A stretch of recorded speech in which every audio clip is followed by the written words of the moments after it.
We've got that Mommy Magic, the Mother Show on Magic 89.9. We did say that we were going to have somebody who has been teaching her son so effectively based on, of course, her Instagram. She's now a full-time mom. So super mom. Super mom. Is. She's mothering it out. We have with us in the booth today, Paula Peralejo-Fernandez. Hello, good morning. Hey. I'm so sorry about the traffic. Oh my gosh, no, don't be sorry. You're here though. That's all that matters. Yeah. I made it. Yay. We've been wanting to guest you for the longest time. Kinilig kami. Talaga? We've been wanting to guest you for the longest time. So, so Paula, tell us about yourself first. Let's talk about you before you had Pablo. Oh, me before I had Pablo. Go a long Let's way start back. there. Yeah. Well, how old is Pablo? Sorry, he's turning 3. Turning 3. Yeah. Okay. So I used to have, after I got married, we started a travel agency. Okay. So, kasi my husband and I, we really like to travel. And Looks like it, yeah. And then, you know, my friends keep asking us for tips, where to go anyway. So we said, you know what, why don't we just, you know, like build a travel agency? And so we did. And so that's what I was doing for the past, I don't know how many years before I actually got pregnant. Okay. And then, aside from that, we were traveling a lot. I honestly thought that was my life na. I mean, I honestly thought, like, I mean, in the sense na, I really thought, you know, parang, this is what I want to do forever. And how often were you traveling? Mga once a week? It depends. Dati, when we were starting, pero hindi naman yung lilipad ka ng lilipad. But, you know, we like going out. So, every weekend, at least, we were out. Actually, I met my husband through scuba diving. Oh. So, we were, for the first year that we were together, we were just scuba diving, like, almost every week. Yeah. And we realized it's so expensive. So, so we put that money to actually going around the Philippines. Okay. So that we were trying to like go to as many provinces as possible. So yun yung ginagawa namin. And then after that, we moved na to like Southeast Asia, US, mga ganyan. Yeah. Wow. So travel agency. Yeah. yeah, it is fun. I mean, it really is fun. No? And then after that, you guys got married. We got married, and then we started a travel agency. It was doing okay. I mean, I had a lot of fun doing it. And then my son came, and then I realized, oh wait, I want to concentrate on being Mothering a mom. is funner. Yeah. It is funner. It really is. Yeah. So I have been following you, Paula, ever since you gave birth. Yes. Okay, thanks. And and you and your husband's teamwork. Yeah. Galing. I think it's so important to have a husband who's really supportive. Yeah. I always say, I think it's gonna be so hard for me to do what we do if I didn't have my husband's support. What is his best quality? He's outside. Hi, he's outside now. Yeah, he's outside. Yeah. You wanna come in? No, okay na. Okay, best quality. Well, his I'm not sure if you're familiar with the love languages, but Yeah. The different his love languages. love language is really service. So, yan yung palagi, like, he would, yan, drive niya daw ako today, Ay, how nice. ganyan. Yeah. Yan yung mga sobrang nakakatuwa sa kanya. But, although, diba, they always say naman, yung qualities natin, it's pwedeng the best, but also the worst. I mean, the same quality could go both ways. So, for me, I like that he's super supportive. Yun lang, paminsan, mahirap lang doon. Parang, uy, ano na nga yung, what do you think? Parang, ba't ako lang nagde-decide dito? Ganon. But, at the same time, it really works well for us. Kasi when I tell him something like, oh, ito nabasa ko, oh, what do you think? Parang most of the time naman, actually, he would also say his thoughts naman, pero most of the time, he would say, oh, that makes a lot of sense. And then, so we're on the same page. A lot of moms, they share with me privately na parang one of the hardest parang hurdles they have is that they can't see eye to eye with their husband when it comes to their children, like how to raise their children. That's scary. Mahirap. Like they would say, kunyari, ako yung gusto ko talaga ng positive discipline, pero ito yung gusto ng husband ko. Yeah. So it's so tough for them. And I can imagine, mahirap talaga yun. Hindi mo din talaga alam yung gagawin mo. Kasi, you read this, you research on this, but then your husband says otherwise, and it's really hard. Yeah. So you have always been on the same page when it comes to Pretty raising much, children. Or kung hindi man, talagang we talk about it na, anong gagawin natin dito? Kasi syempre, di ba, motherhood naman, or parenting is non-stop. Yeah. So, always, like, kagabi yung pinag-uusapan namin, my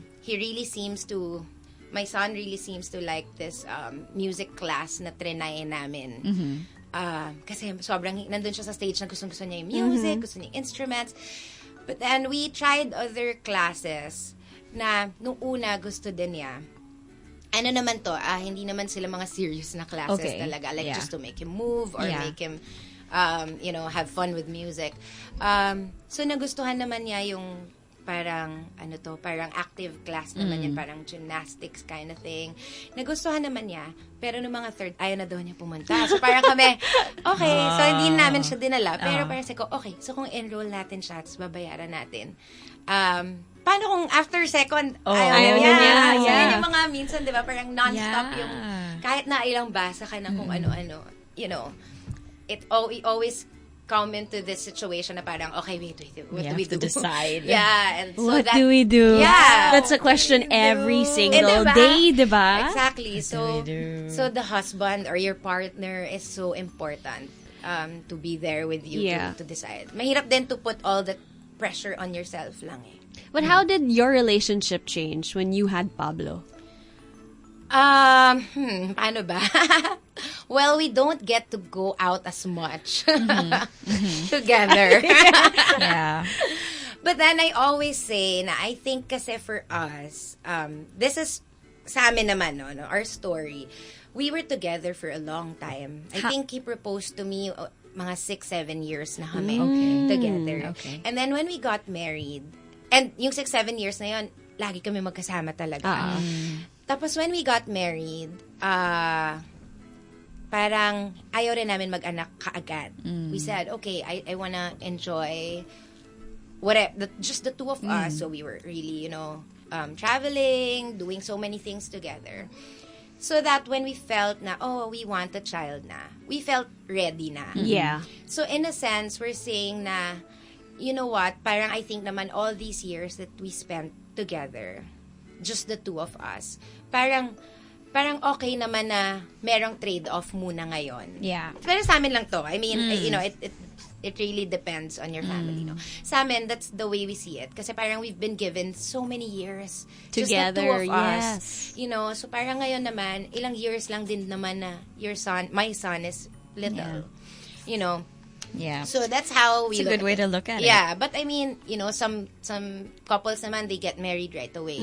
And then they get pregnant right away. Yeah. So syempre, of course, they would also want more time for themselves, even if they have a child. And that's completely valid too. It is. Yeah. It is completely valid. And I mean, if you and your husband enjoy parenting your child, and this is something that helps your relationship grow, then you don't need. It does. You don't need, right? It does. You don't need that time. It really does. Yeah. Yeah, I agree. Because I was with my ex-boyfriend for 10 years before we got married. Wow. Yeah, and then we had a high school, child right away.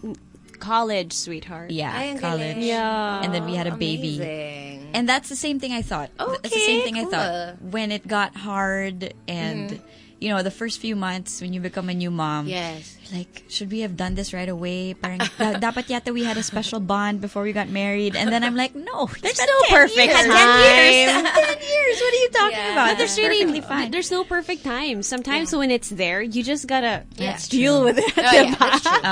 That's true. It's 9:58. If you just tuned in, we have Paula Peralejo-Fernandez with us today.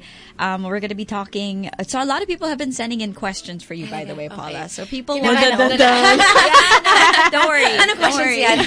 No, so people have been asking about traveling with kids. Okay.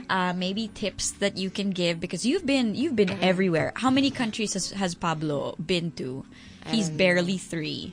I don't know. More He's than a 10, jet but setter. I don't Yeah. know. Galing. Yeah, I am not sure. I haven't counted, but yeah. But how has it been like traveling with a kid? I mean, because you guys traveled almost every single week. What was his first? Diba? Yung totoo niyan, talagang sinulit namin yung before siya mag-tuna. Actually, Kasi yes. napakamahal Dapat. ng airfare kapag nagtuna yung bata. Smart. So, we said, okay, on his first birthday, we'll go to Europe. Kasi sobrang liit pa nung babayaran mo for him. Ganyan. Yeah. So, for us, siguro dahil sanay na sanay kami mag-travel, it wasn't really very challenging. Okay. But I think the most important part there was our mindset changed kasi. So, our way of traveling before we had Pablo was out in the morning, back in the evening. Yes. Hotels didn't matter. It didn't matter if they were 5-star. Okay lang sa akin yung inn. Okay lang sa akin yung sobrang mura. Kasi like kung tutulugan ko lang naman siya, liliguan ko lang siya. Basta wala namang mga ipis-ipis level. Okay na yun, diba? Pero, nung nagkaanak kami, that's when it changed. Because then, I started looking at, okay, the hotel room, meron bang place kung saan pwedeng maglakad yung anak ko? Meron bang pwede ko lagyan ng stuff niya? Meron ba siyang pwedeng laruan? Meron bang playground yung hotel or something? So, that completely changed everything. Yeah. But we realized kasi, because we'll be spending more time in the hotel, so, our itinerary completely changed. So, from something na sobrang rushed, sobrang busy, sobrang jam-packed, when I had my son, it was super slow. And honestly, I super love it. Talaga? As in, kasi, alam mo, nakakatawa. Parang dati, lagi namin sinasabi na, let's try slow travel. Kasi meron din namang trend ng travelers na ganun, slow living. But then we're always like, but we'll only go here once, sayang. And you want to get lost, diba? Yeah. You want to get lost, explore. But So, after nun, parang sabi ko, okay, now's my perfect chance to actually try this slow thing gig. yeah. And it worked. So, even if we go to a place, we tell ourselves na okay, we don't have 5 things on our itinerary today. Masaya na tayo sa 2. Okay na yun. Yeah. So, and then we wait for him to wake up. Because I noticed that if you wake up a sleeping child, wala. It's gonna be tough the whole day. It's gonna be so tough the whole day. But a good stroller will really work kasi din siya pwedeng makatulog. So, when I shifted to the stroller we use now, na full recline mo, sobrang happy kami kasi talagang masarap yung tulog niya. I noticed with our previous stroller kasi hindi siya na full recline. Okay. Hindi siya masyadong makatulog. So like, we'd put him kunyari, makanap siya sa amin while we're carrying him. And we put him down. Nagigising siya. But then with our stroller now that you can fully recline, ang saya. Important to sleep, no? Ay, Especially if they're jet lagged. You go to somewhere like Europe or America where there's a big time difference. Super. Jet lag. Super. So yeah, we always make time for jet lag. I mean, okay lang. Tanggap ko na ng mga first 2-3 days. Yeah. We're just really down. Not doing Gulay. anything. Gulay. Eating. Eating, sleeping. But it worked for us. And siguro for me, so important to schedule your flight if it's a long haul flight, specifically red eye or any time na natutulog yung anak mo. Kasi kung hindi, gising na gising siya the whole flight, kawawa ka din. Yeah, no. Kawawa ka din. At kawawa yung anak mo. And especially if you have boys, they run around the airplane, huh? Yeah. Yeah. Totoo. My son, he actually told me once, Mama, I want to walk. Kasi parang na siya, parang siguro hirap na siya, nakaupo na siya. So, actually, pinalakad ko siya. And then, I guess it's important to choose a good airline. One na, yung mga flight attendants, sobrang, they don't mind having kids. Yeah. Oo. Yung mga iba, nakakatawa nga yung anak ko, natuto na yun na pumunta sa likod. Tapos, pagbalik, hinahayaan lang namin siya so umikot siya. Pagbalik niya, meron na siyang dalang snacks. Oh, wow. Tapos kilala na siya ng mga flight attendant. Wow. Or sometimes there's airlines na talagang they'll give toys na kaagad. Yes. Diba? Meron? Like Meron. coloring stuff, stuffed toy, or they let you choose the toys talaga. Correct. Oo. Yeah. Mahal magkaanak, di ba? Sobra. You change your hotel, you change your flights. Yeah. It's true. It is. I mean, we were the super budget travelers before we had a child. And now, I wouldn't say we do 5-star stuff, but it changed. I mean, hindi na pwede yung sobrang budget for us. Specifically, this, siguro yung toddler age. And, siguro when they're older, pwede na mag-backpack ulit. Pero sa ngayon, may mga needs sila na kailangan hanapan talaga ng solutions. Grabe. Just thinking about it. Thinking about It's all the fun, extra though, to steps travel that you with have kids. to... And if you travel with, You travel. you I travel know. all the time. We travel all the time, and it's fun. I mean, it's true when you said you really slow down. Yeah. Because me and GP, when we would travel, talagang out in the morning, we would get Same. lost. We would go shopping. Now we barely go shopping because it's so hard to go shopping with kids, which is okay because you save less. But then you do one thing or two things in a day, and you're okay. So maybe zoo the whole day, and you get to enjoy it. Yeah. And they get to enjoy it too because you're not rushing them. Diba? Now, I actually, what I like about traveling with kids, parang yung things na hindi ko pinapansin before.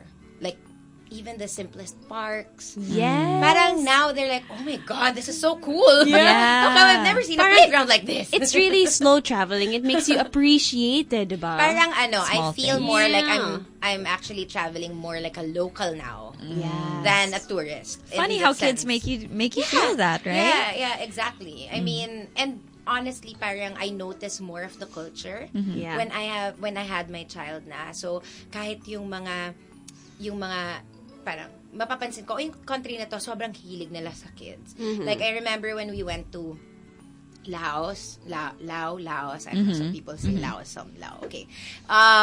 Parang, they super love kids. I got surprised na, in a way, medyo na-traumatize yata ng slight yung anak ko. Kasi biglang kukunin lang nila. Like, oh, you're so cute! Yes. Ganyan. But, I mean, they were genuinely, like, just so fond of kids. Everywhere. Even yung mga, parang yung mga tuk-tuk drivers namin. They like kids. Sobrang Noted. hilig nila sa kids. So, okay pala Lao. Actually, also in Bangkok, they would, like, alam mo yung kukunin yung kids? Diba? They would do this. And I'm like, no. But then it's so genuine It lang. You know, you is. feel it naman na they're just so... It's just, they like kids. They go like that. It's like, come to me. And I'm like, wait, no. But it's just like, they love kids. Yeah. Wow. So, yeah, how nice. How nice, no? So going back to when you travel with kids, you notice the small stuff, you appreciate the little things. Yes. This is also how it is in your everyday life. Yes. Right, Paula? Yes. Because you raise your son in it's really something else. You Grabe naman. you follow a particular philosophy. No, Yes, diba? yes. Because it's so parang it's so simple and it's so pure and it's just like when we had DIY corporate mom here. Yes, very similar. Yeah, very similar. And it's funny because I would text Rika. Yeah. And I would be like, hi, what books do I read? And he would say, oh, Paula recommended it. Oh my gosh. Yeah. Okay. So yeah. can you tell us? Okay, wait. We'll pause na lang for a break so that you can gather your thoughts and Sige. people can keep sending in your questions. sige. Wait, we have one caller, Magic. Hello. Hello. Yes, hi. Good morning. Good morning. Who's this? Hindi, kasi kaka-tune in ko lang. Oh, sige. I have to take care of my child na nasa school. Okay. This is Nair, by the way. Hey. Nair, what's up, What's Nair? up there? Hindi, dun sa part lang na yung sabi ni Paula, before, nung couple pa lang sila, wala pang kid, super budget, okay Opo. lang kahit saan. Opo. Tapos, naiintindihan ko yung kapag may bata, maselan ka na. Pero, do you go 5-star? Kasi Hindi po. may bata ka? No, hindi po, no. Okay. Not necessarily. It's just that you're more, kagaya, kunyari, dati parang okay sa amin yung, let's say, hostel. Pero ngayon, naisip namin na, okay, di ba yung hostel culture medyo maingay kasi syempre mga bagets yan eh. Mga syempre ang gusto natin pumarty or kalad-kalad. mag-socialize, right? Sure. That's what you're there for. So ngayon, since may bata na gusto na matulog ng maaga, parang you tend to stay away na from that. Hahanap ka ngayon ng iba. Not necessarily po na mas mahal or na 5-star. Pero kumbaga, may mga needs sila na kailangan tignan mo. Or kunyari, pag pumitingin ako na resort ngayon, lagi ko dati kasi, uy, mukhang maganda, book ko nga. Ganyan. Ngayon, laging, may karaoke po ba na katabi? Oo, yung mga ganon. Kala ko naman, kasi gusto mo mag-karaoke. Hindi. Pero ito lang ang like ko sinasabi. Actually, nakakatawa dyan.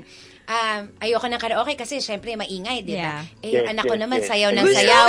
Oh my God, sabi ko, paano ako magre-reklamo? Sayaw na sayaw yung anak ko. Gusto niya. Okay.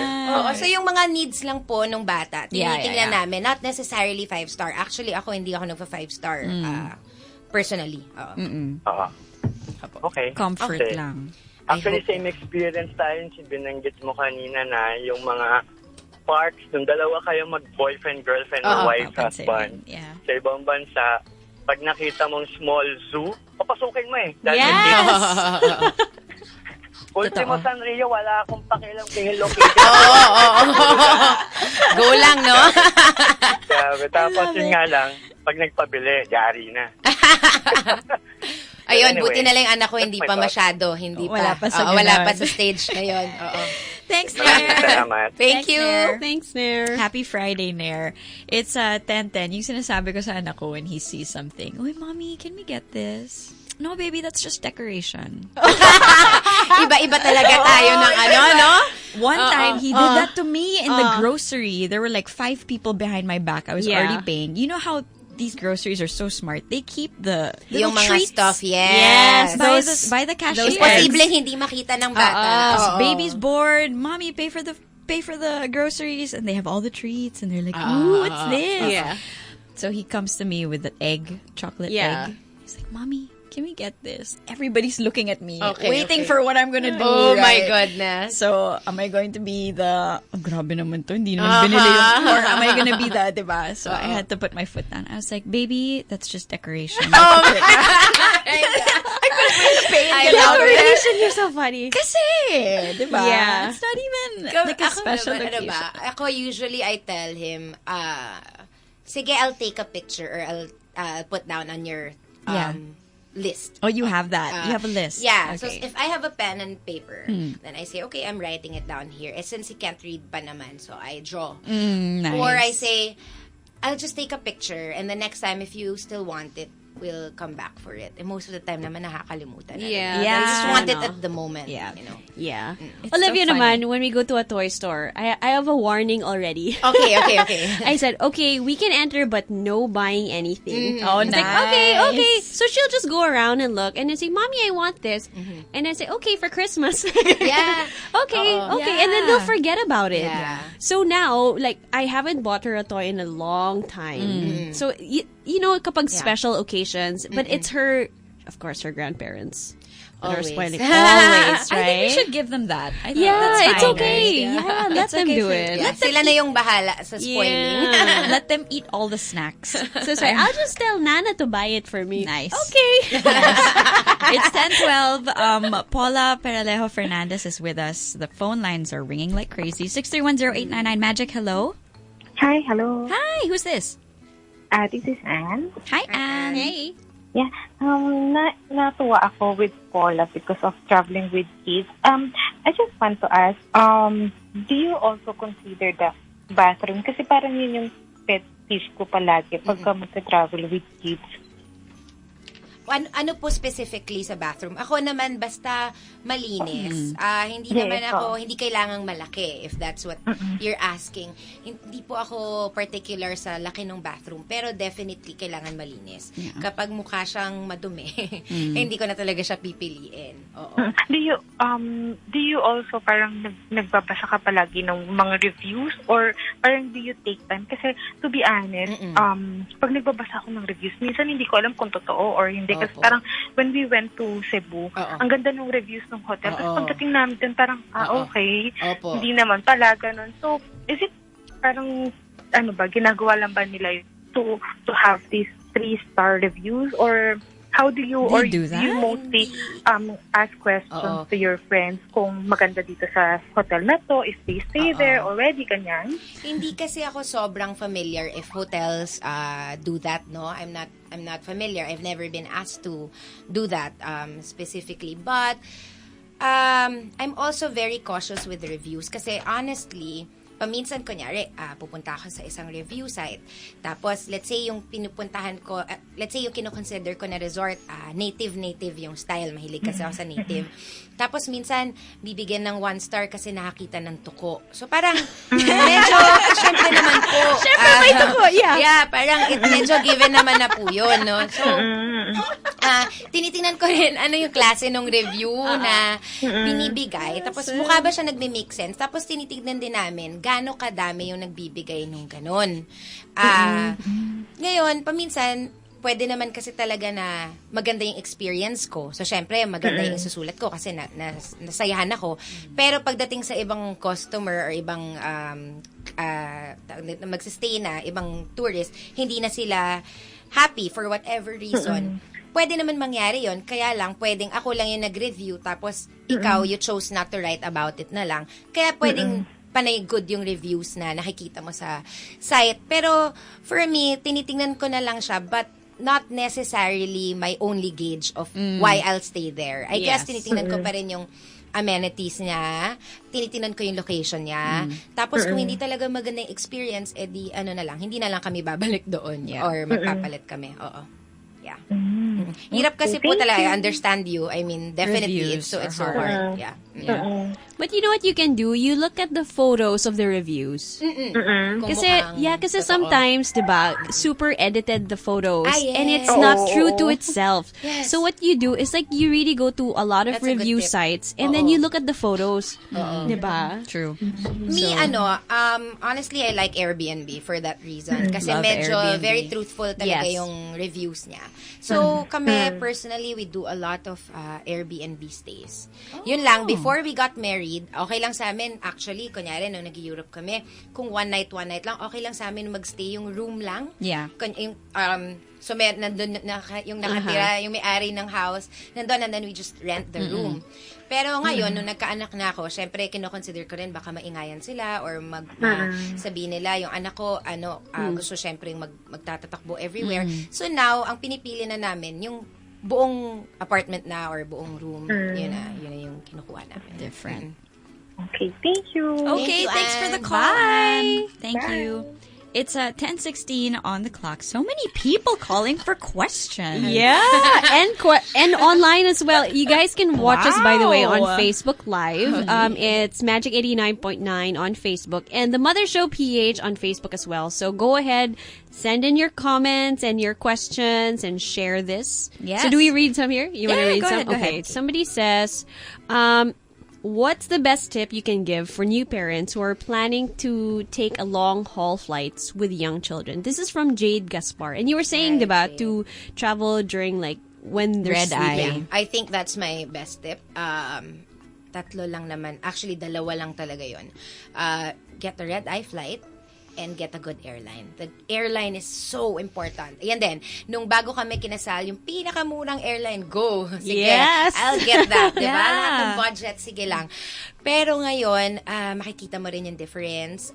So, the airlines that we've tried na we really like, yung tipong mag-check-in ka pa lang, hindi mo na kailangan sabihin na ibigay sa'yo yung bassinet area because they would definitely give they you know that. na. Reserved na yan sa'yo. Yeah. And then, some pa nga, kung hindi talaga full yung flight, ibibigay sa'yo yung buong seat. You know, those little things, it might be little for them, but it's such a big help when you're a parent. traveling And then, with kids. meron pang ang mga experience kaming nakakatuwa na yung mga flight attendants.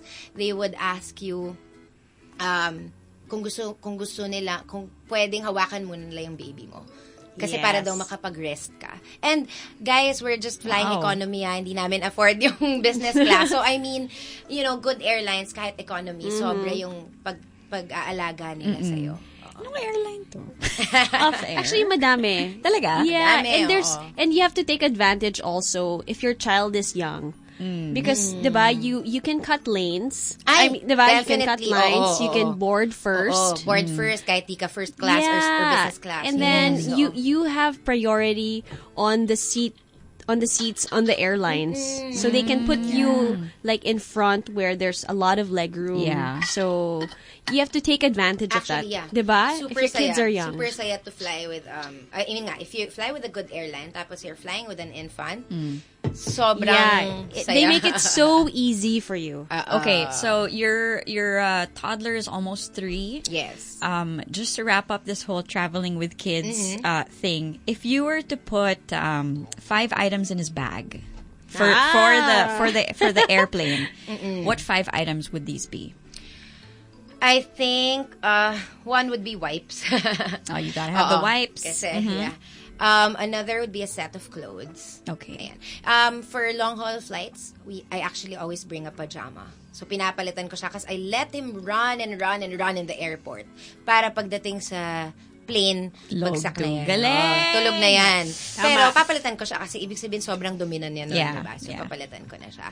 And then, siguro the 3 would depend on his interest. It could be a set of pen and paper. Like now, medyo mahilig siya mag-draw.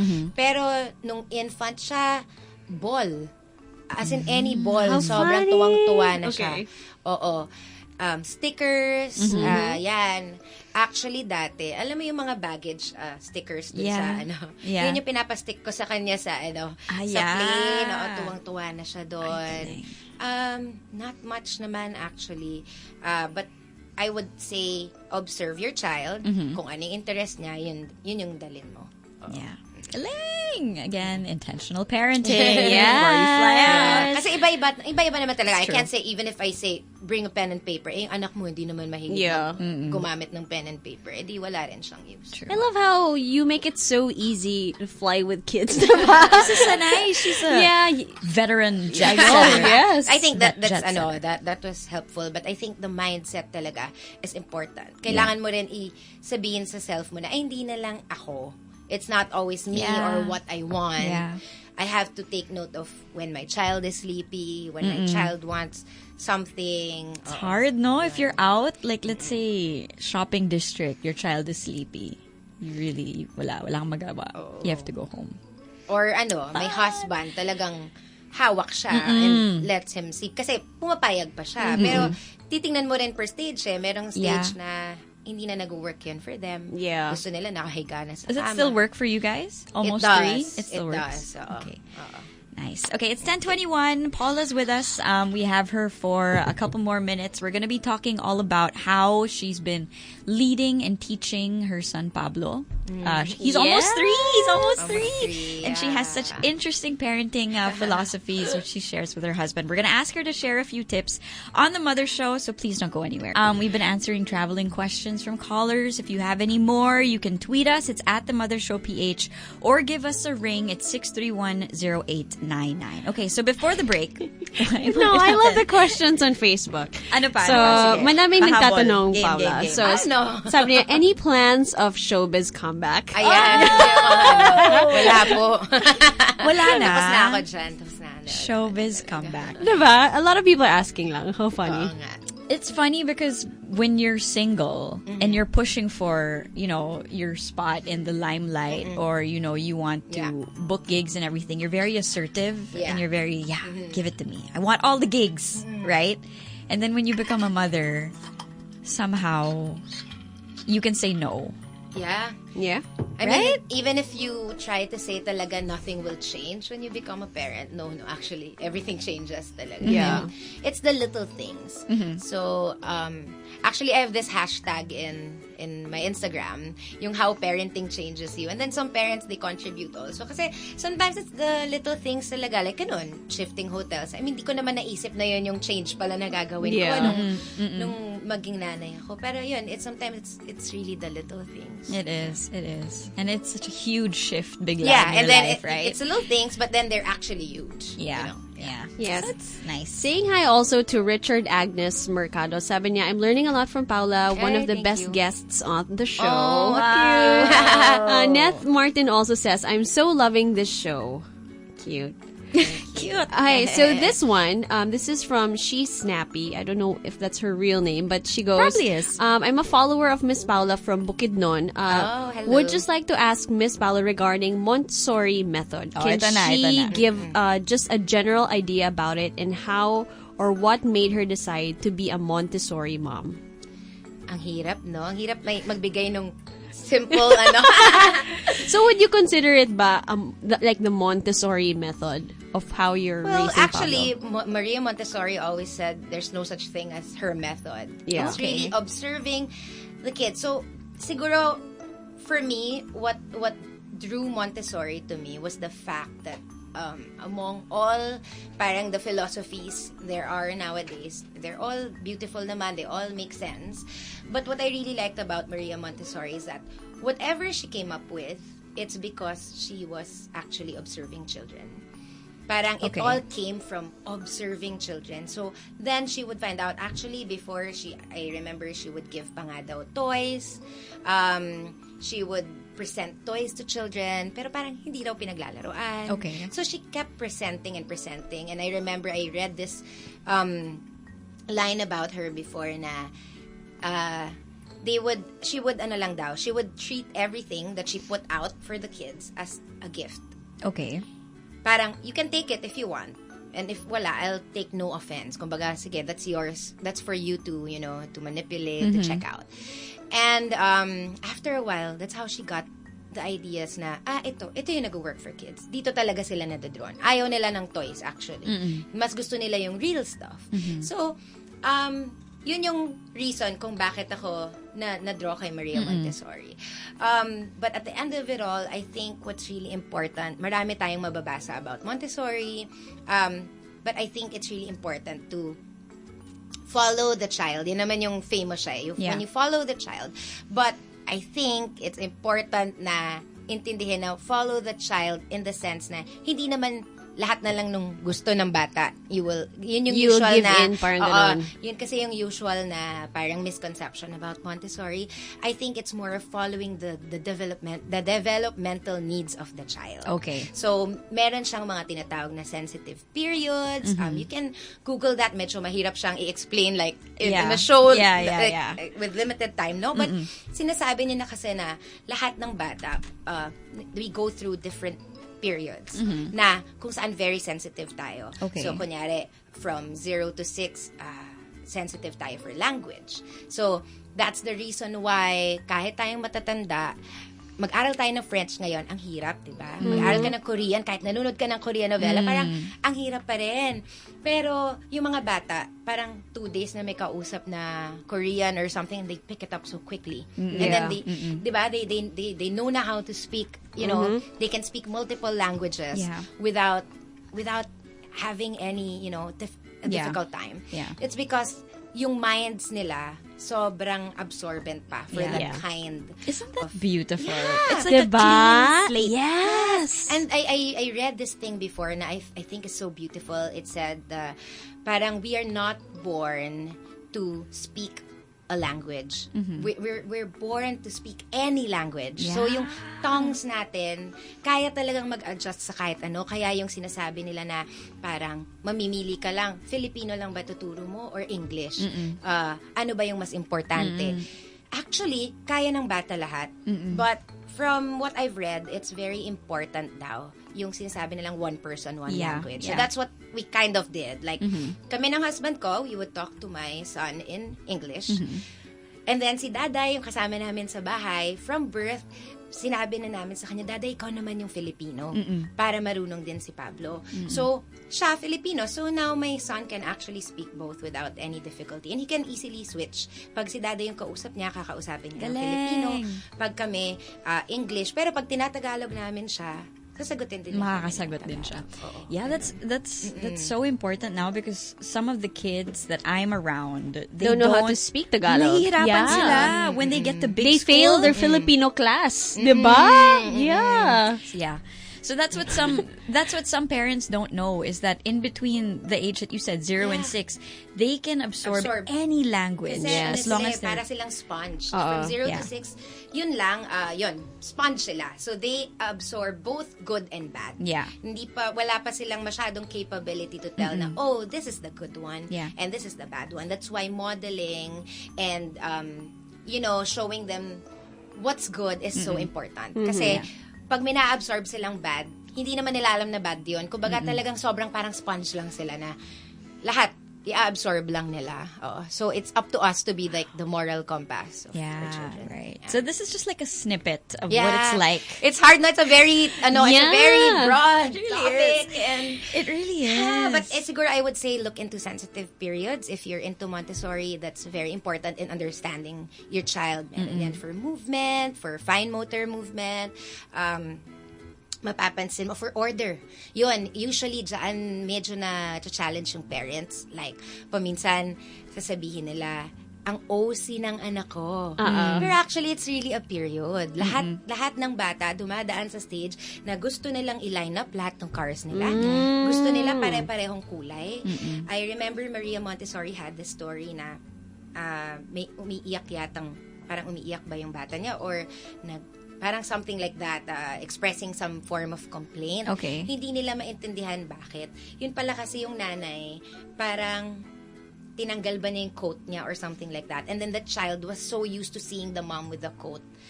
I forgot, pero medyo ganun yung story. I mean, I'm not sure kung yun yung exactly. Yeah. Okay, but basically, she was saying na, kasi yun yung sense of order ng bata. Para sa kanya, to make sense of this world, parang something has to be constant. Interesting. So, parang, kaya di ba paminsan, let's say you're wearing the same shoes every day, and then magpalit ka, baka mapansin mo yung anak mo, ayaw. Sasabihin niya, isuot mo yung shoes na lagi mong suot. Yeah. Yun pala kasi it's their sense of order kicking in. And it's really part of their development to make sense of this world, actually. To feel that they have control also in this world. I think this what's is going to happen. This is also why is Pablo going to school? Is he Not in some yet. sort of, Not yet. So I think this is why, because we just sent our eldest to play school a couple of months ago, and he had such a hard time adjusting. Is because it was half, no, you have to go to school, you have to stay there, and it was also half like, oh, what is this place? I don't know. There's so many people. It's Kumbaga so new. tayong adults, we know that it's a safe place, but they don't know that. So there's really gonna be an adjustment. Period. Were you raised the same way by your parents? No. What was it like growing up in the Peralejo household? My mom always says na sana daw nabasa niya lahat ng mga binabasa ko. Oo, kasi siya daw si Miss Bawal. I think my dad told her that na parang, ikaw kasi panay bawal ka ganyan. And then, now that she sees my son, actually, partly before, the reason why I was sharing my son's videos on Instagram was because I knew my mom was always there. Parang, kasi siya ma-nervyosa. So, kunyari, yung lagi, baka mahulog, baka ano. And, it's so normal naman. I don't take that against her.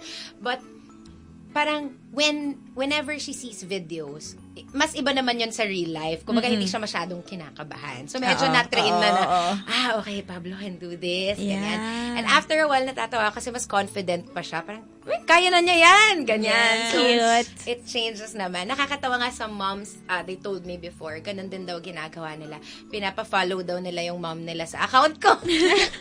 Para daw, Yan, yan yung kayang gawin ng bata. They galing because, so, diba, I was following you when Pablo was still a baby, and you would feed him sinigang, you would sit him down on his chair, and just literally put the food there, and he would eat it. You'd let him play by the stairs. Yeah. When he would nap, you would just leave the door slightly ajar so that he could come out. I was like, that's beautiful.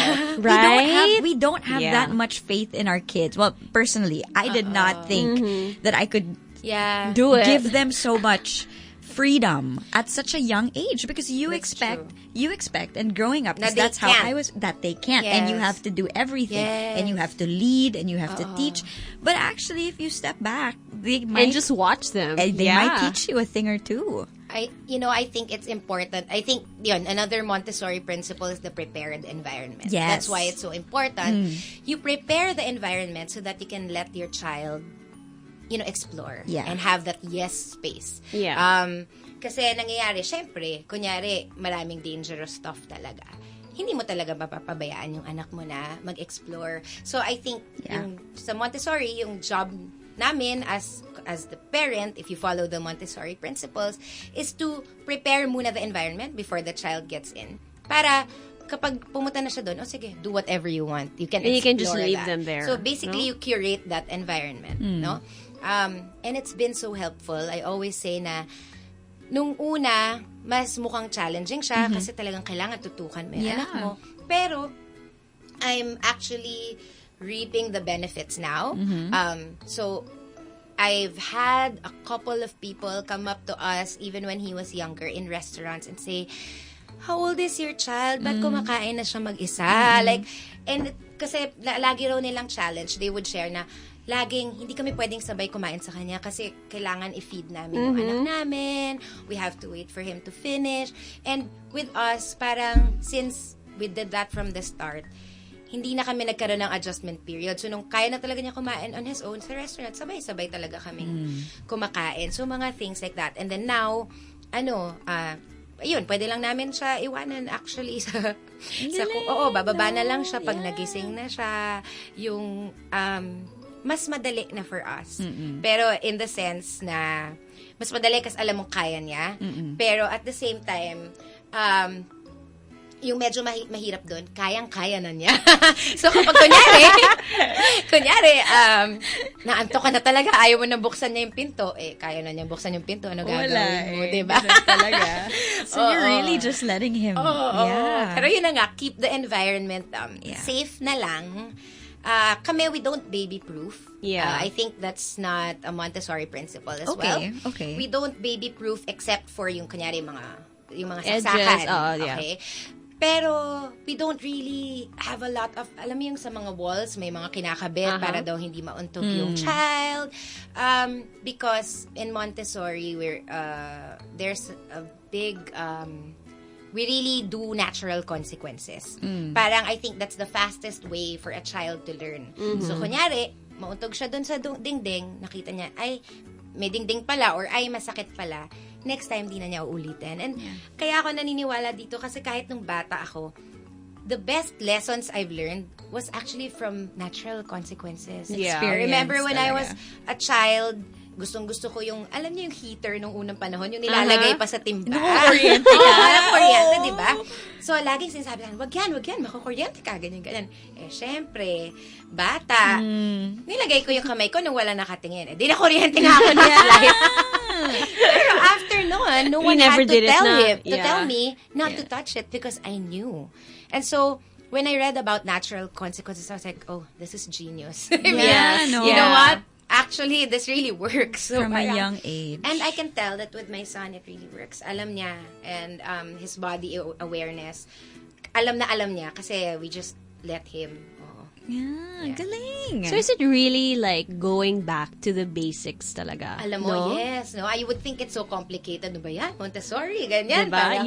May mga label pa. Sounds fancy. Sounds fancy. Pero actually, no, it's really just going back to the basics. And really watching your child. I think the best thing that Montessori taught me was to observe.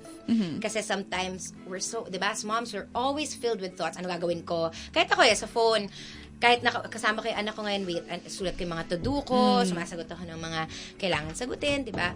Pero Montessori always reminds me to step back and to observe lang. Kasi when you just step back, doon mo nakikita yung magic. Kasi tinuruan mo lang siya.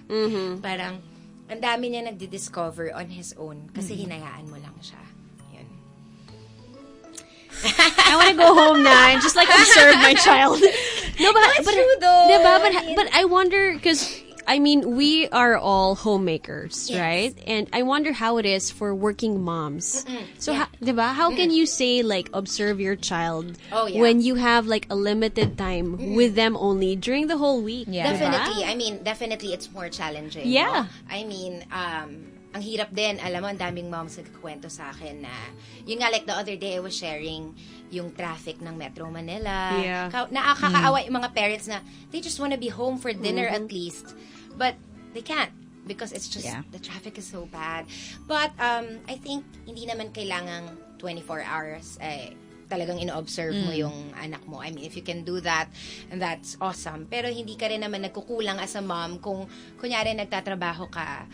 Tapos na-observe mo lang siya kapag kasama mo siya. I think ang dami mo pa rin matututunan. Yeah. Kahit yung short time na kasama mo siya, you'll still see a lot. Weekends. This is actually something that si DIY corporate mom, si Trina brought up na because she's corporate, right? Yes, so she goes to the office, but when she spends time with her kids, it's really time. Like it's quality time to really observe your child, get to know them, and play to their strengths. Galing, no? Galing. And then I think siguro, if you're a working parent, you work outside the home, it's also important to get your team involved, whoever your team is. If it's your mom taking care of your child while you're away, if you have a nanny, or whoever is watching your child, important din na mag-uusap kayo at sinasabi mo rin sa kanya ano ba yung mga gusto mo. Kunyari, observe mo naman, no, ano bang ginagawa niya. Or kahit asking that person lang to list down, ano ba mga ginawa niya today? That's true, yeah. And then, when your child is in the talking stage na, you can also like, just ask me.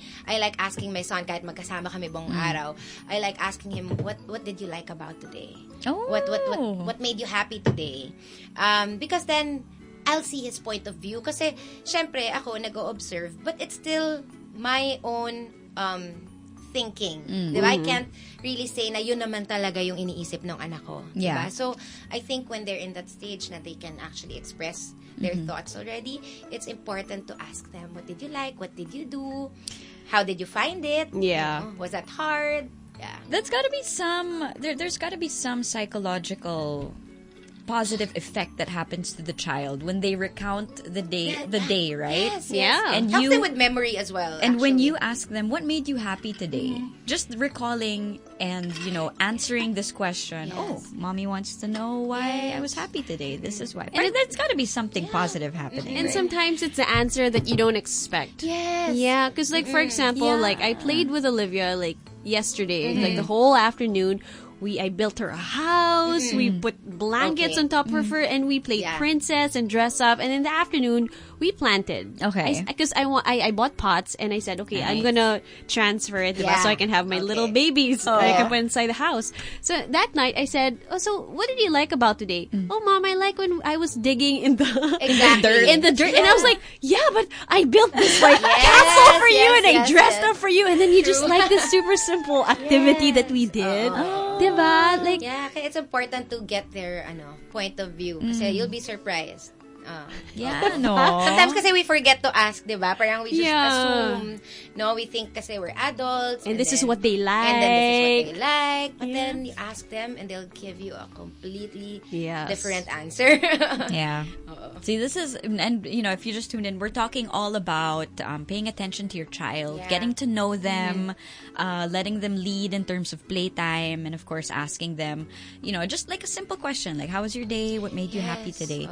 So that's really nice. Yeah. So we have Paula Peralejo-Fernandez on the show if you guys have any questions. And this is, by the way, from the Mother Show account. Somebody goes, what is her daily schedule with her son Pablo? Okay. As a work-at-home Montessori mom who follows positive discipline and intentional parenting. Hindi pa napas, wait lang. How does she manage her time and insert self-care, wifey duties, and social media time? I follow her on Instagram and she never never fails to inspire me through her IG thank stories and you. posts. Hope she can share her best practices. So this is by Jutay. Jutay. Yeah, she follows me nga. She always comments, hi. Okay. So what Paano question ba? do you want to Wala answer kasi first? Wala kasi akong daily schedule talaga. Yeah. Since I work naman if ever I work mostly from home. Or kanyari, kagaya ngayon, nag-guest ako dito. So, iba na naman yung schedule.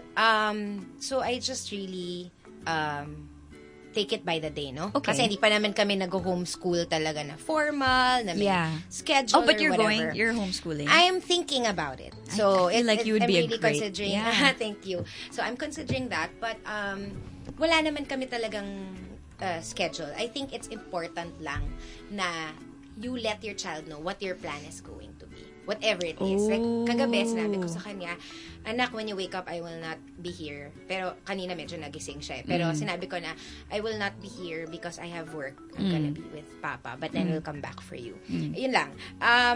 Tungkol naman dun sa self-care. Yeah, what do you do for self-care? I'm so curious, Yeah. Paula. It's a very broad, topic. I find that nowadays, parang there's this notion na self-care has to be something big. It has to be something like you go on a trip, just you without your child. And that's one form of self-care, definitely.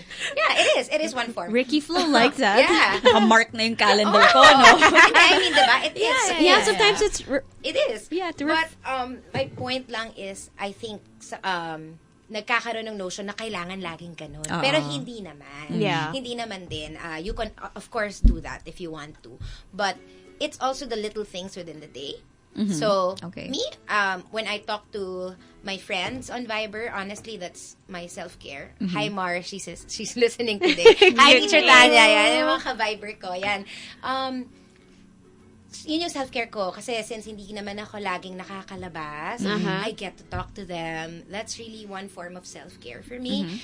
And then, bathroom time is my self-care. I love my bathroom. Yes. I upgraded my bathroom. So, ngayon, nagkandi-kandila pa ako. Ganyan. Oh, you're there now. I see. Okay. So, meron akong, and then, sometimes I go to the salon.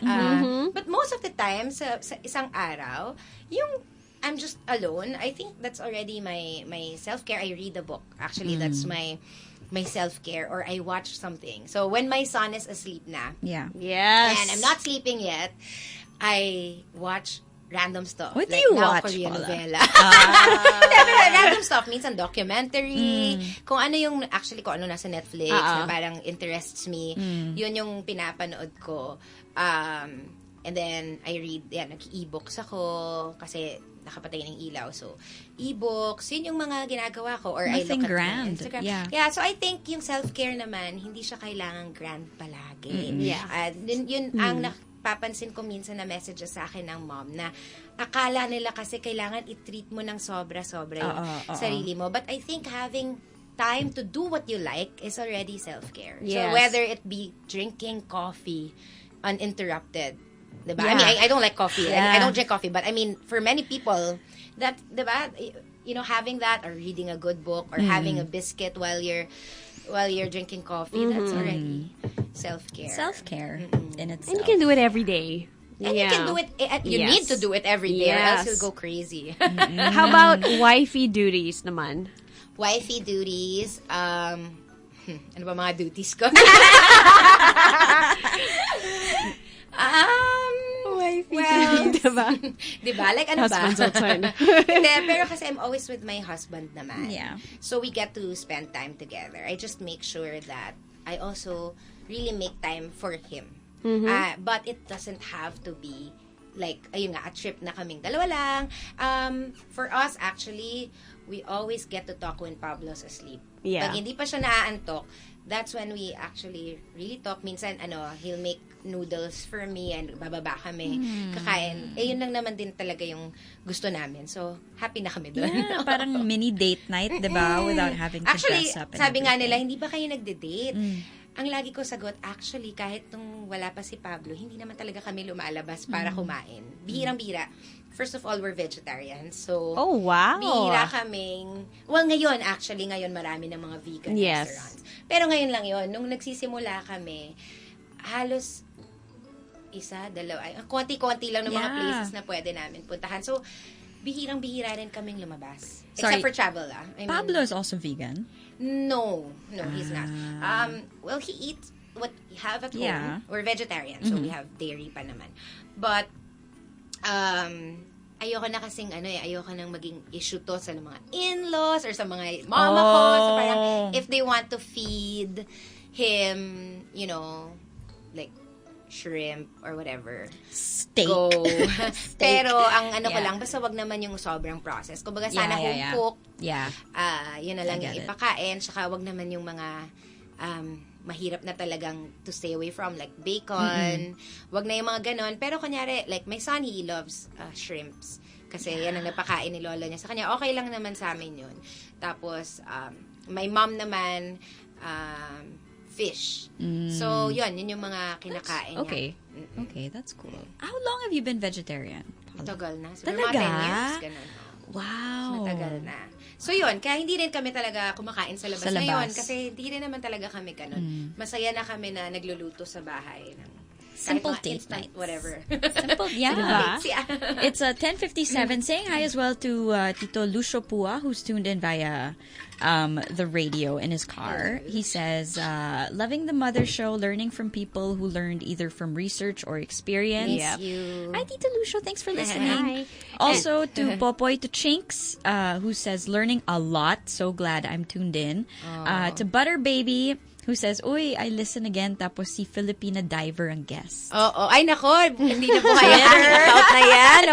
Hello. I know, she's asking if Pablo's here. Sorry, no. And somebody on Twitter agrees with you. Sabi niya, true yung concept ng kaya mo yan when raising a child. As kids, they're explorers kasi. It's the way they learn, and it's also a way they know how safe or unsafe the environment is. Dun din sila natututo ng independence. They learn Yes. It's so funny that because you and your husband are travelers, you're explorers. It's like your son is growing up in that environment as well.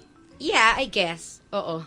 So you're also teaching him how to be an explorer at such a we young don't naman age. actively teach him anything. We just expose. And then, he can do whatever he likes. Pero I always tell my husband, oh my God, feeling ko yung karma natin pag mga 15 na siya. Ano? Sabihin na niya, alas siya, magbabackpack siya mag-isa. Feeling ko that's gonna happen soon, diba? Sooner ba? Oh my God. Mag-reverse bungee jumping. Oh my God! Oo. And then your heart would just, No, grabe. hindi ko na kaya yan. When I was watching your video of Pablo climbing, you were letting him climb. Was it the jungle He's gym? such a climber nowadays. Grabe. I was like, oh my God. Yeah. Galing. Pero kaya kasi na. Kaya. Ang funny thing is, we always think kasi nga na they can't. So, diba, guide mo siya, hawakan mo siya. Pero, nun pa lang hindi mo hinahawakan yung bata. As in, they really learn to be more careful. Yes. As in, kasi they can assess it. They can assess the risk. So, parang, their body awareness is so high na kahit akala mo mahuhulog na siya, hindi pa rin. So, parang, ay, ang galing na catch niya. Actually, matibay sila. Oo. Diba? And you know, my son, no one taught him this. So, na-realize ko, pag kunyari nahuhulog siya, let's say merong few instances na talagang di na niya nakaya, mahuhulog siya.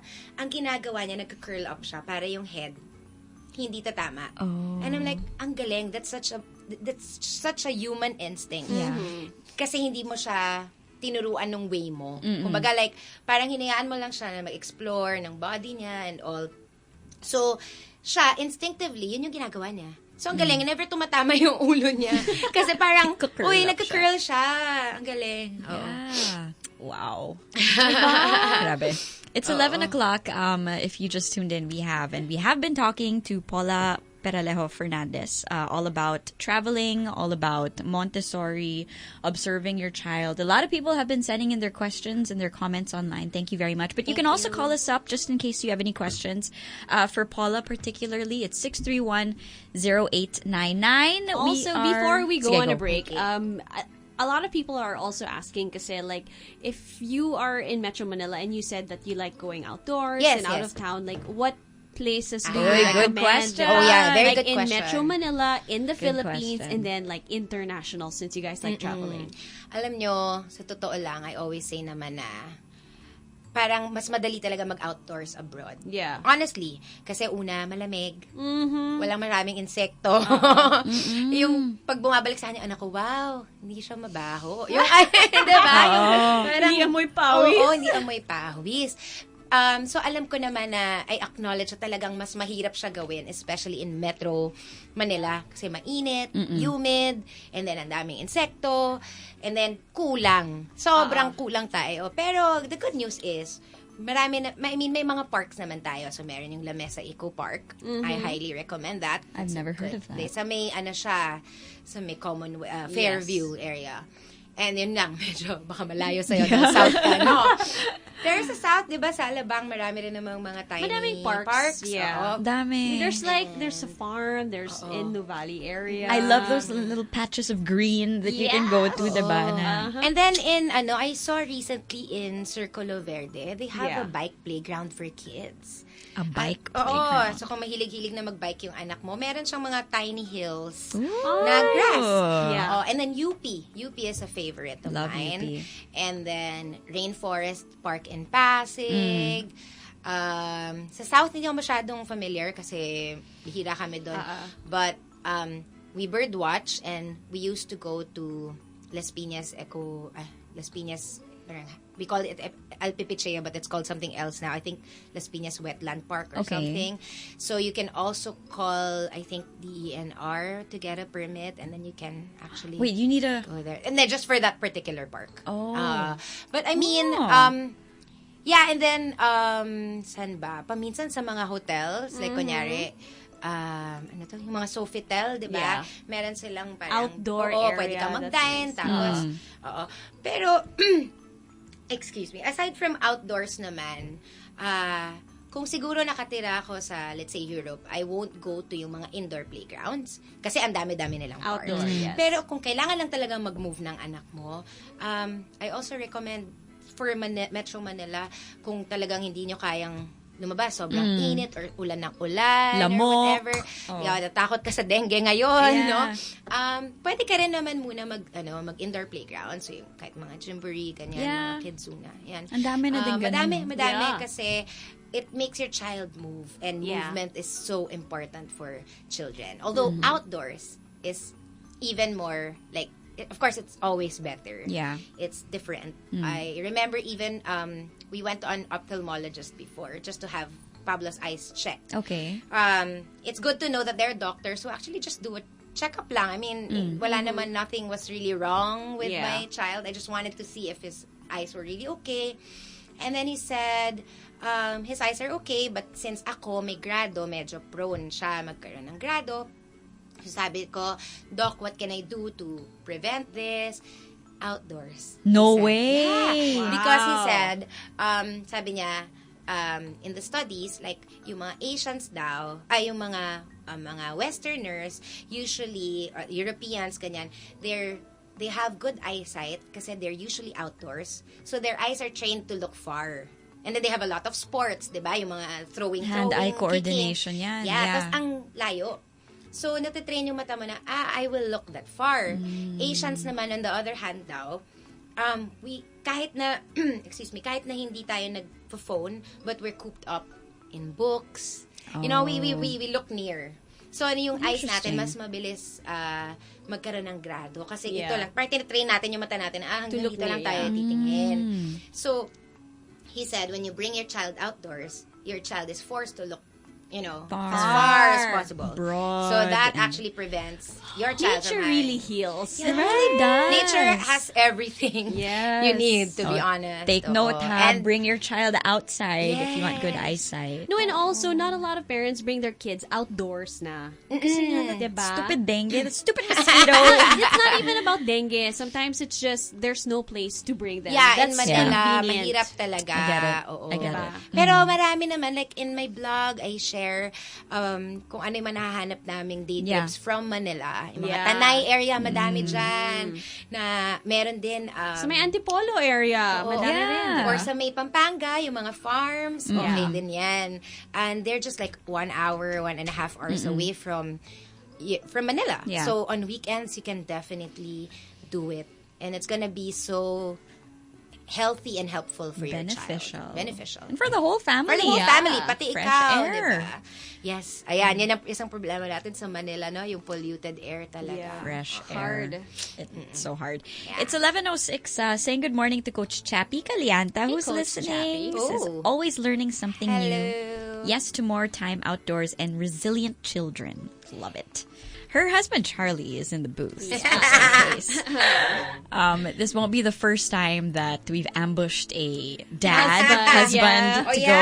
You need more dad POVs. Oh, no. Oh, yeah. You know what? When we started the Mother Show, we were expecting a lot of girl callers. But it's Female, usually the dads that kanina call. nga, diba?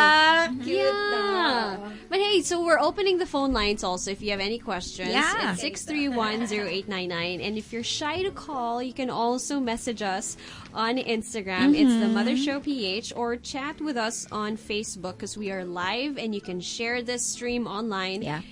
It's the Mother Show PH or Magic 89.9's Facebook page. Okay, so it's 11:16. We have a few more minutes left before we let Paula and her husband Charlie go home to Pablo. He might be listening, you said? Yeah. Hi, Pablo, if you're listening. Mama's here. I'll see you in a bit.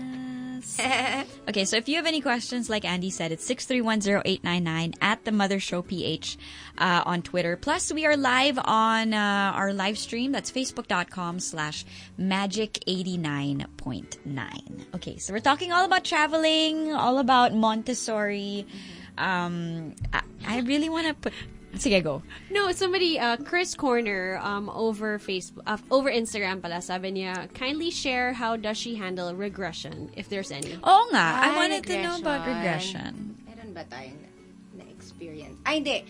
Meron yung sleep lang. Sleep regression. Pero, well, di namin alam kung sleep. Kasi, nung mga, siguro, 2 months ata siya nun. 2 months? Matagal na siya nag-sleep.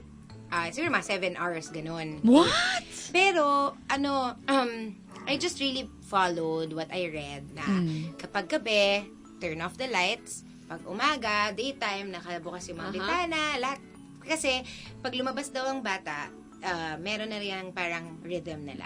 So, you're just following that rhythm by helping them through those simple means. Hindi mo kailangan ng maraming ginagawa for quote-unquote sleep training, no? So, ganun na siya. Kaya lang nung 4 months siya, nagpunta kami sa US. Tapos, ayun, parang after nun, medyo nabago yung sleep niya. Okay. May nabasa kasi ako na pag 4 months daw, nagre-regress. Pero ako, personally, sa tingin namin, na nasira lang yung sleep pattern niya kasi umalis kami. So, syempre, with the jet lag and all, nagpalit. So, I'm not sure kung regression yun. Pero if ever yun lang yung na-experience namin, wala naman. Ano ba ginawa natin? Wala naman. Just dealt with it. Yeah. Pero Just do everything. Yeah. Pero I think especially for new parents, for those with infants, sobrang helpful yung Wonder Weeks na app. Yes, I love used to read that that. when I was a new mom. Kasi parang ang galing. And so accurate. It's so accurate. Very. And at the same time, it really helps you understand your child. So, pag true. umiiyak, hindi ka na sa stress na parang, baka ito kasi yung nabasa ko, baka naman ganito yung nangyayari sa kanya. And then, I remember there's 1 month na my son was trying to sit, crawl, Do everything. and stand all at the same time. He was awake whenever I moved. No, babe? Naalala mo yun? Whenever I'd move, gising na siya. Gising na As in, siya. that was around 6 months, I think. Doon ako naging sleepless. Not the first few months. I had good sleep the first few months. When he turned that age, na he was trying to do everything, yun pala kasi parang ganun nga, his brain is so active, trying to learn all these things, na ayaw na lang niya matulog. Gigising siya just to practice and practice and practice. So, wala talaga akong tulog nun. Medyo stress talaga ako nun in the sense na grabe, konting galaw ko. Gising siya. So, there's no way to deal with it. Just went through with it. It lasted maybe a month. I just kept reading the Wonder Weeks and saying, that was me last night. Yeah. Diba? Gising na gising. Talaga. No, parang last night, especially last night, parang, because our bed is big. We have a Cal King, and then, so Amelia sleeps beside me. But then, every time I move away to hug my pillow, she wakes up. Yes. And parang I tried to move away mga 10 times. It didn't work. So I was like, okay, I'll just hug you the whole night. Yeah. So it was just like, and she didn't even feed. She just wanted me there, like, beside her. Oo. So I guess meron talagang stage. Yeah, But, yun, helpful yung mga books, to be honest, for me. Yung mga apps or books. Yeah. Kasi at least you don't feel na ikaw lang yung nakaka-go through ng ganon. Parang, it's a developmental leap pala. They call it leaps, diba? Merong mga leaps. It's a leap. So, kahit na nasa-stress ka na, napapagod ka na, kahit papano, naiintindihan mo kasi. Oo. So, And important yun. This is the great thing about being a parent, especially in like 2019, the digital age, because you have so many educational materials at your fingertips. Wonder Weeks. Yeah. Actually reading. No, yeah. Reading mine too. Yeah. Because imagine if you're a parent, you're going through whatever regression your child is going, and you have no idea what it is, what it's for, if it's normal, if it's good, if it's bad, diba? But me naman, I always say sa ganyan, kung feeling mo meron ng something na kakaiba, wala naman din talagang masama na magpa-check sa somebody na nakakaalam, no? Pwedeng DevPed, pwedeng I don't know, pwedeng an OT, a PT. For me, there is nothing wrong. Like kami nga, like I told you, nagpapacheck kami sa ophthalmologist. Wala naman talaga. I mean, there's really no science na malabo yung mata niya. Pero nagpapacheck lang kami just to make sure na, okay pa siya. Diba? Meron kang basis na, okay, nung 1-year-old siya, okay siya. Ngayon 3, okay pa. Para if ever may dumating yung time na magka-challenge ka, meron ka ring timeline.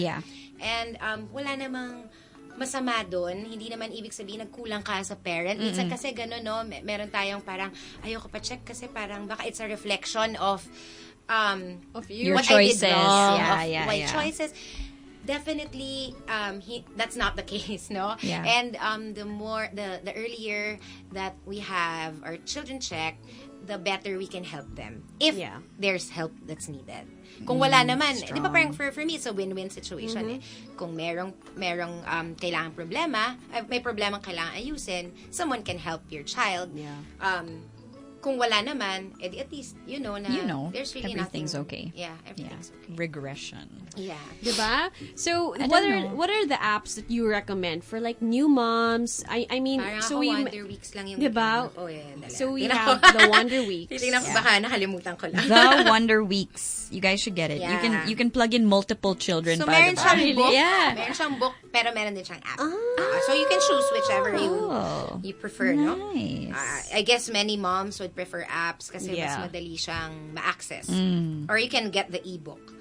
Wala akong masyadong apps. But you know what? Somebody on Facebook naman was asking, since you said you like reading books about parenting and everything else, what books do you recommend for them to read? Isang oras tayo Sa dito. blog ko yan. I always like direct them to the blog. What's your favorite na lang? Like right now, what's your favorite? Ako, favorite ko talaga yung The Absorbent Mind, ni Maria Montessori. Okay. Actually, ang regret ko, hindi ko siya binasa kaagad. Kasi, may nagsabi sa akin na parang pang-hardcore daw yon. So, parang natakot naman ako. Sige, may copy na ako, pero baka naman maloka ako dito. Hindi ko maintindihan. Pero sana pala binasa ko siya agad. Kasi nung binasa ko na siya, ay, grabe, sobrang ganda niya. Talaga? But, for those naman na parang medyo mas nahihirapan, let's say you try it. Ako, I suggest you try it. Kung medyo nahihirapan ka, meron mga Facebook, may Instagram accounts that actually do like book clubs. So, I know one, A Grateful Mama, she hosts a book club. So, parang, this week, chapter 1. So, parang, you can go through it together. Or, kung hindi naman ganon, pwede ka rin I recommend the Montessori Toddler by Simone Davis, I think. Okay. Yeah. Ano siya, mas may mga practical applications. Kasi siguro, yung naging comment ko lang when I was reading Maria Montessori's books herself was parang, okay, so I now know all the philosophy. I understand it. Now, what do I do? The practical application, hindi masyadong madami. Compared sa mga, let's say yun, yung the Montessori toddler, mas meron ka talaga dong 1, 2, 3. Ito yung mga pwede mong gawin. Yeah. So, siguro, especially kung nandyan na yung toddler mo, wala ka na masyadong time magbasa. Okay. Mas madali basahin yung mga ganun kasi you just do it per page or per chapter lang. Meron din yung toddler discipline ni Aubrey Hargis para naman siya by age. Wow. Parang ang galing din kasi maintindihan mo What's ba it nangyari called sa kanya again? pag toddler discipline. Toddler discipline. By Aubrey Hargis. Naman siya, parang easy read din siya by age naman. So at least medyo mas maintindihan mo. Pero pang toddler na to. Yeah. So parang pag 1, ano ba yung pinagdadaanan niya? And paano mo ba siya pwedeng ma-discipline in that sense? Pag nagtuna siya, ano na naman yung developmental stages niya. So, ang galing din kasi it helps you, go through that. Wow. It's very tough to go through, at the toddler stage, ang hirap nila basahin minsan, diba? Yeah. So, you get all the help that you can. This is like, I feel like you're prepping for homeschool talaga, no? Diba? Maybe. Well, I used or to you know teach, what? actually. Or maybe so, a preschool. You used to teach. Yeah, I used to teach. Grade 4 students. Oh my See, God. I think I see your future. Ito na yun. Ito na yun. We'll see. Wala pa yan. But I have a question. Since we were talking about the book, yung toddler discipline. Sa'yo na? Order mo na? Nahanap mo Hindi, kasi nasa Amazon na ako eh. I can get the ebook. Diba? This is my me time. Yes.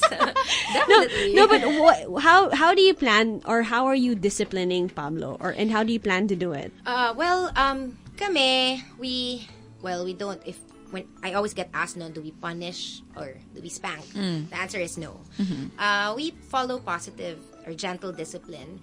The misconception there usually is that it's permissive. Sige, hayaan mo lang siya. Kasi ayaw mo siyang pagalitan. But actually, no. You set your limits, but you just do it in a gentle way. Okay. And you just shift your mindset na, kunyari, your child is having a meltdown. It's not because your child wants to annoy you or gusto kanyang ipahiya sa ibang taong nakatingin sa inyo sa gitna ng mall. Yeah. Your child is having a hard time. That's why your child is having that meltdown. And it's important that, you try to assess what's happening. Yeah. And you're just there for your child. Regardless of what others think. I think I've learned that na parang wala na akong pakialam ano iisipin nyo. Yeah. My child is my priority. I need to understand my child. I need to understand gutom ba siya, naantok ba siya, or kagaya sa atin, babe, usually nagkakaroon ng hindi naman actually meltdown, pero something like that, yung magrereklamo na si Pablo or something, kapag hindi namin siya napapansin. Yung kunyari ang tagal na, chika lang tayo ng chika, ganyan. Ang dami kong friends sa bahay, tapos hindi na siya napapansin. Siyempre, kailangan din niya yung time mo, kailangan niya yung affection mo. Yeah. So, I think it's important to, what I like about gentle discipline is that it changes not the child, but you as the parent. Wow. Yeah, that's something I read before na I can really parang resonate with na, gentle discipline or gentle parenting is really about changing the parent's mindset more than the child. Yes. Because when you change your mindset, it's easier for you to also understand your child. I think it's so important na before tayo magalit, tingnan muna natin saan ba nanggagaling yung anak natin. And I understand it's not that easy, no? Paminsan ang hirap talaga, saan ba talaga, hindi mo na maintindihan.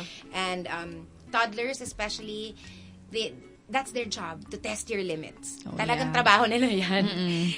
It's up to you kung paano mo mag-give in i-handle ka at hahayaan mo sila na Okay. i-test yung limits mo. But I realized consistency is key. Kapag sinabi mong no talaga. Kasi pag bago ka ng bago, dun sila nagkakaroon ng more reasons to, but you said the other day. Yeah. Okay lang to, di ba? Parang, you're giving them more reasons to take something, against you or say something na, contradictory to what you said. Strong. And then, like I said, natural consequences. For me, that's my best teacher. I don't even have to do anything. Sige, gawin mo yan. Go. Diba? Parang, paminsan my husband, siya yung natatakot. Parang, yung red ants, hiya mo siya, di makagat siya. Di alam niya na Not to touch, diba? Diba? Pag nakagat ka ng langgam, masakit. Iiyak ka for a few minutes. At least but you know. after that, you stay away from them and you know that you don't dare touch a red ant. You're not supposed to touch them. Diba? Makes sense. So, it's been working for us, fortunately. I think with gentle discipline also, it's important to really build a relationship with your child. Yeah. You don't have to be with your child 24/7. You don't have to, physically be available all the time. But your child knows na he or she is safe Agree. with you. That's the same thing that Edric Mendoza shared on the show when we had him. Yeah, that's the same thing. Obedience, relationship, build a relationship with your child so that in the long run, when you have to make tough choices, parang they trust you. Yes. Right? That makes sense. And sabi nga nila, yesterday, diba, yung pinapanood nating toddler conference, the speaker was actually saying, you know what, you're investing also for the future. This relationship you build now, this is the relationship that you will need when you already have a teenager. When you have a teenager who wants to run away from home. Or maybe, ayaw na niyang umalis kasi ang ganda na ng relationship ninyo. Oh, got goosebumps. Gosh, I don't even think about having a teenager. But it's true, diba? Sometimes you have to think long term. Yeah.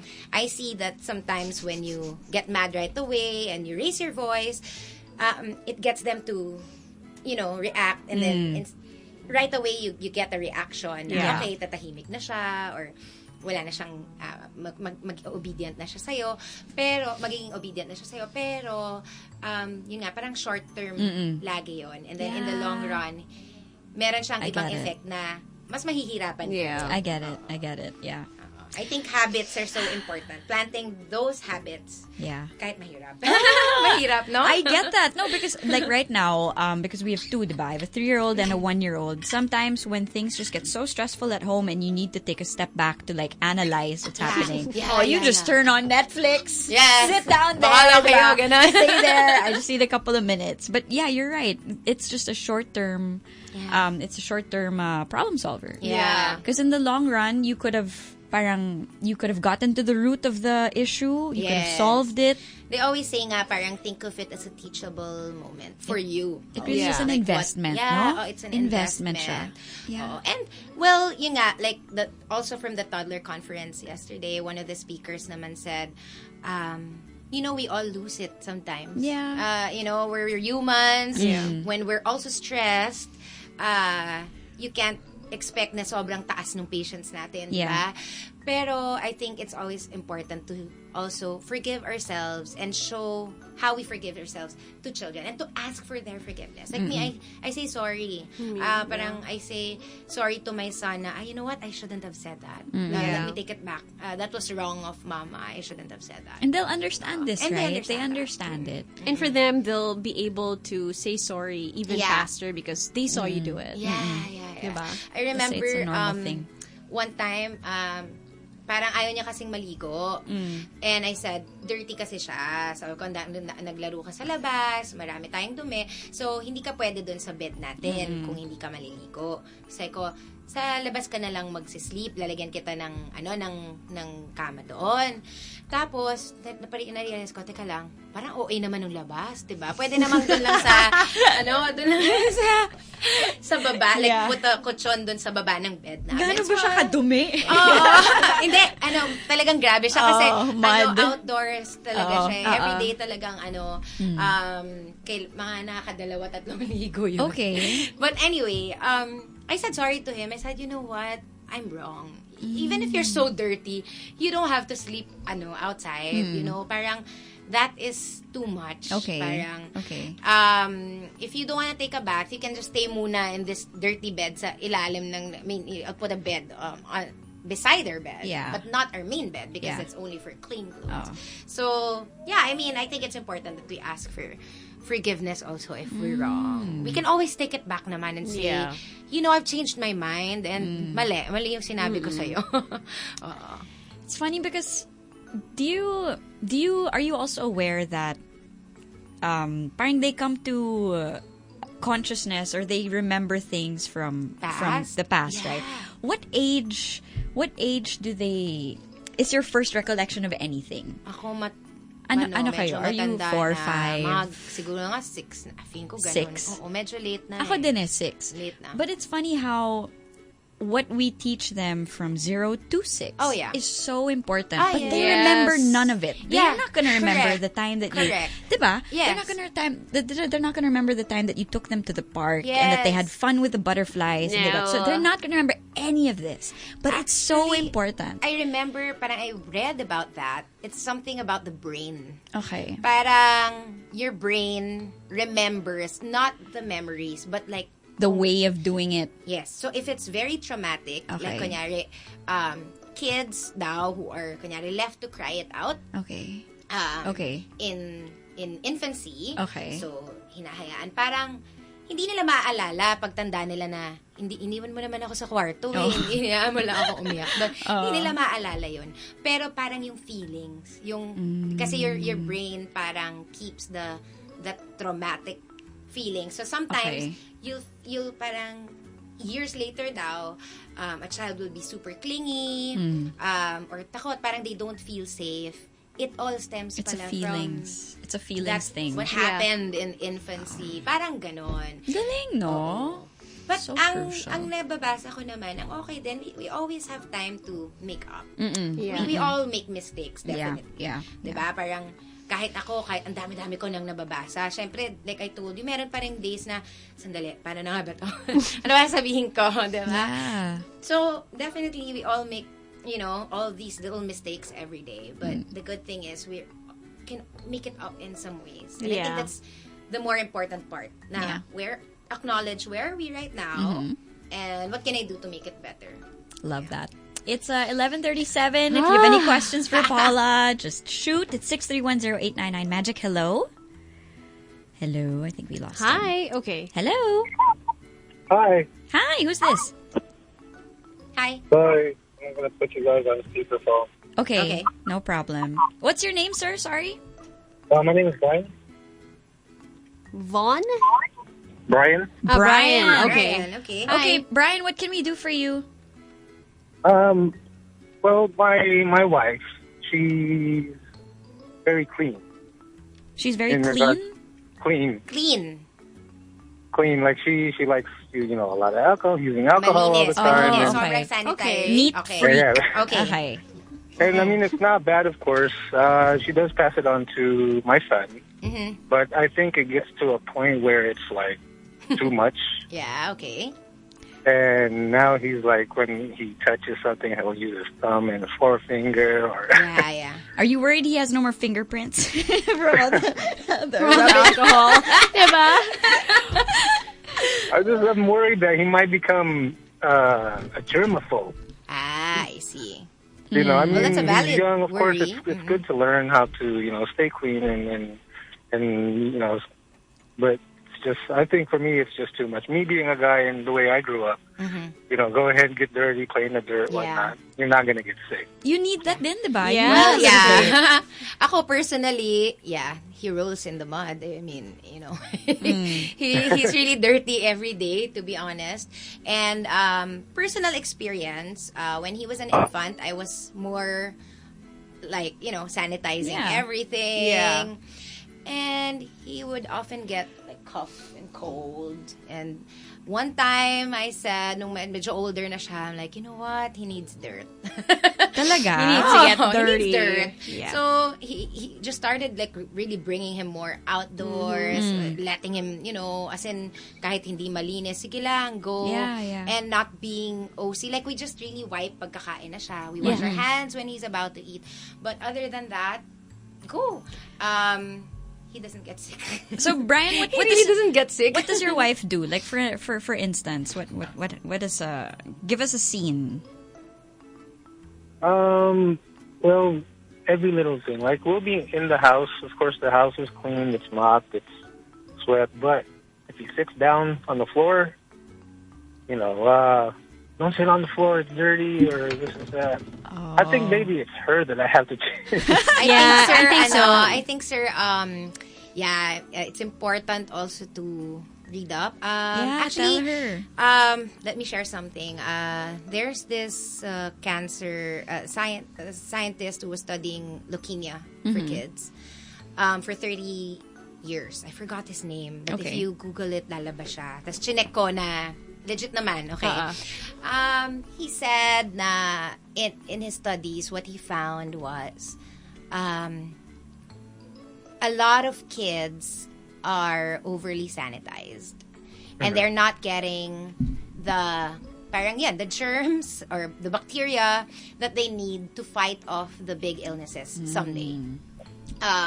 So what happens kasi is you're too clean, so no bacteria can actually, come near you. Tapos when you get a bit older and then something attacks you, parang it's so foreign that your body doesn't know how to fight it anymore. Okay, so I pulled up the article. What's his name? Cancer research professor Mel Greaves. Mel Greaves, there. This is a CNN article. Okay. Yeah. Suggests that cancer could be preventable.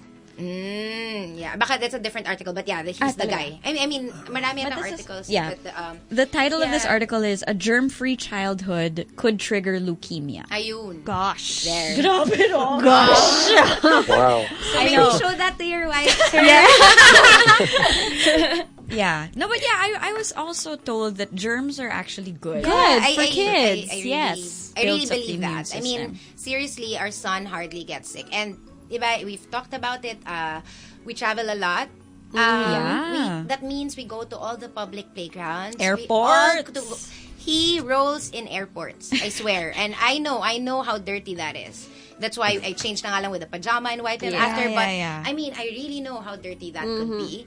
But you know what? He doesn't get sick. Yeah. He really doesn't. So, yeah. So maybe you should talk to your wife. Yeah, Brian. Yeah. And maybe more outdoors, sir. Kung I understand naman, like, in your wife's side, siguro, especially if it's indoors. It's, ano ba? It's the kadiri type of dirt, I guess, But if you bring him outdoors, I mean, Grass, soil, it's mud. not dirty. Yeah. Grass, I mean, and that's really good. I mean, it has all the good bacteria that your child and even you need. Great. Yeah, I think I'll have her read that article as well. Go, sir. Thanks, Brian. Thanks, you. Guys. Bye. It's 11:42. A couple more calls before we take another break and close the show. 6310899 Magic. Hello. Morning. Good morning. Hey. Who's this? I'm Louis. Hi, Louie. What can we do for I do you? have a question lang, sorry. Apo. Just, do you talk about the, what do you call this? Toddler discipline? Yes. Gentle discipline. Yes. Actually, we tried that with our youngest. Apo. Medyo, she still drives me crazy. I understand that, sir. Naman. And I don't Yes. know, sometimes yung feeling na you don't know what to do. Yes, definitely. Opo. How you go about it? Kasi I've tried, di kasi ako naniniwala sa palo. I've been through that. Opo. Ang perception ko dun is, you're creating takot lang sa Opo. bata. Hindi talaga actual Fear. discipline. Opo, oo. So, yun nga. How you go about it na to be more effective? Oo. That's a good question. Oo nga eh. Mahirap kasi iba-iba yung situations, no?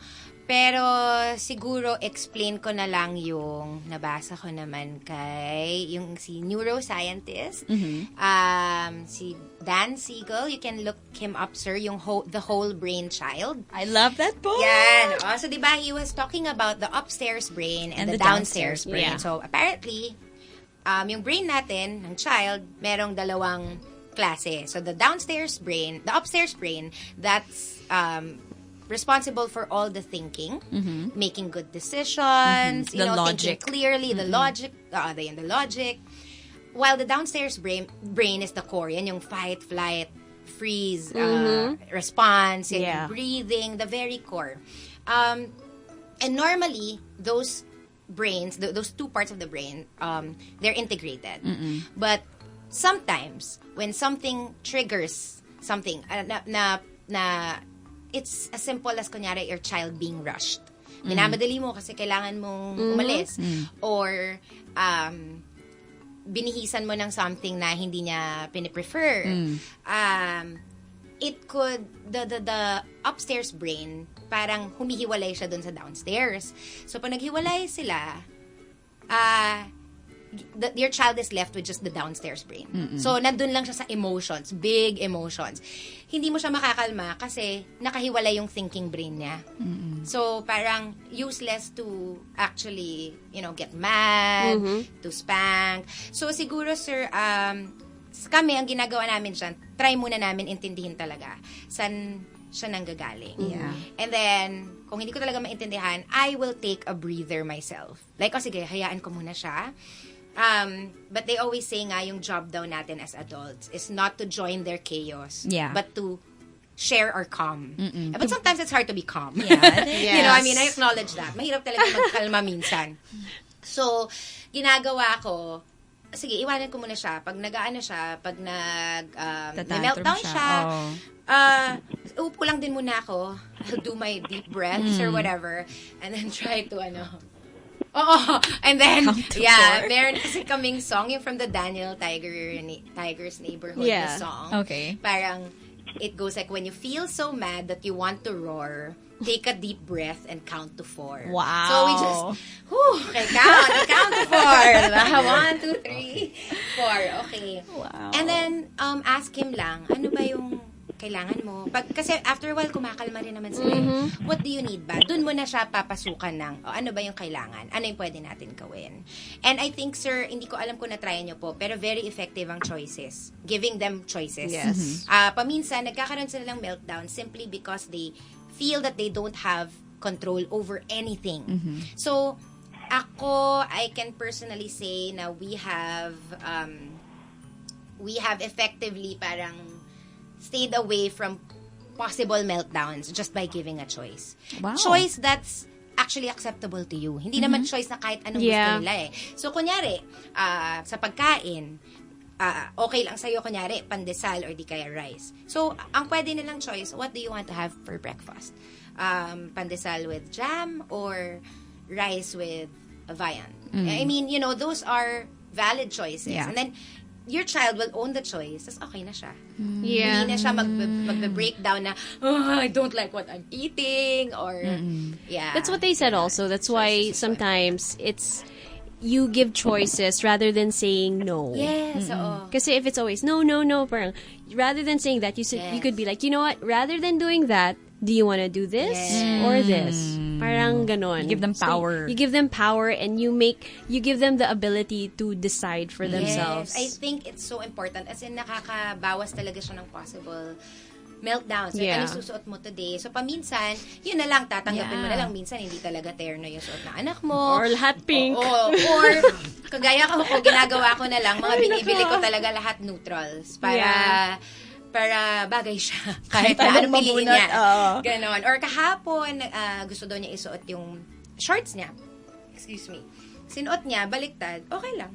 Go. I mean, di baliktad yung shorts niya. Lumabas kami na baliktad yung shorts niya.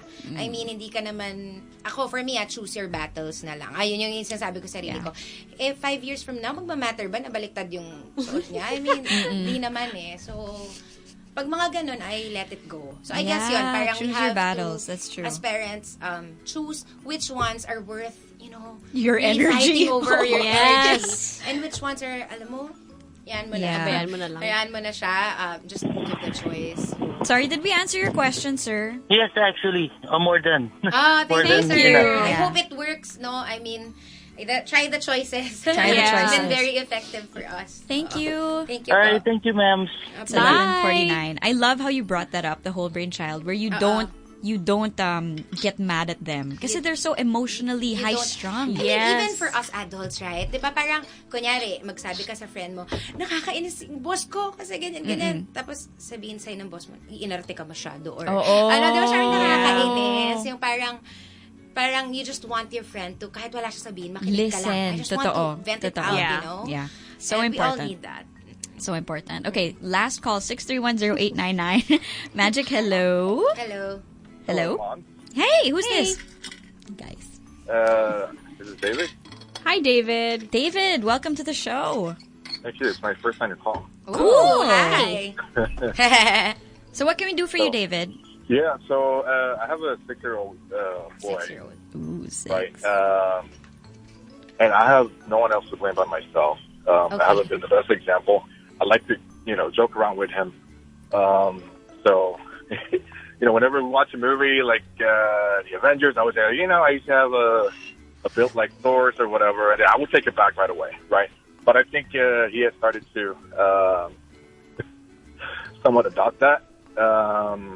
So, like, every time he comes from school, I would ask him, like, what he did for today, what he learned, because he has a taekwondo class. Okay. So, like, yesterday I asked him, like, okay, what did you do at taekwondo class? And he was like, oh, I did, like, 3 roundhouse kicks. I'm like, oh, great. And he was like, no, I'm just kidding. Oh. So, he's been like that So lately. everything's a joke. Ganun ba? So he's a joker. Yeah. Okay. I want to know how to set him straight and correct that behavior. Obviously, that was because of me, but I stopped from doing that. But he hasn't. So I don't know what else other than telling him not to do that anymore. It's not cool. I don't know. Help. Tough, no? I think if you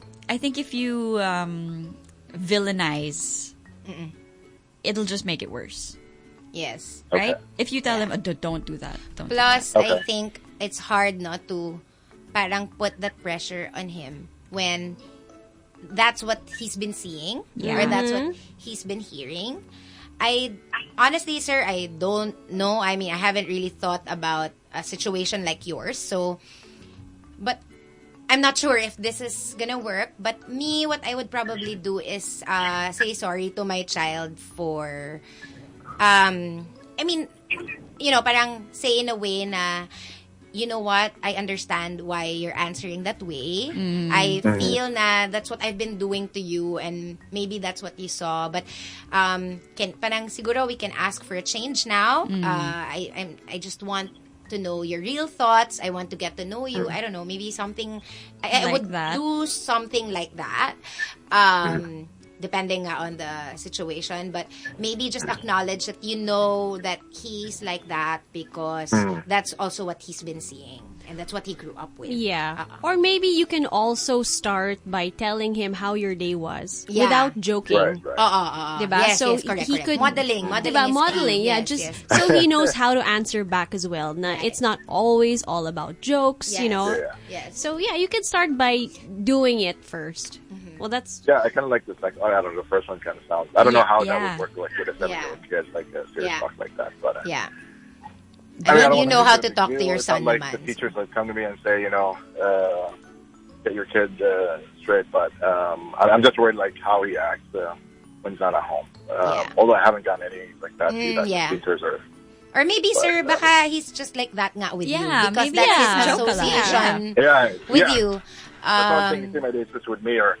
But again, I don't know. Right. So, I think before talking to him about this, if you decide to talk about it with him, it's just important to acknowledge where he's coming from, and to acknowledge also na baka naman you're just doing it with me because you feel like this is how we bond. communicate. This is our our thing. relationship. This is me and dad, Yeah, diba? diba? That's his way of seeing you, and that's probably why he doesn't talk that way to other people because other people Right. don't really talk to him that way naman. Okay. Yeah. Yeah.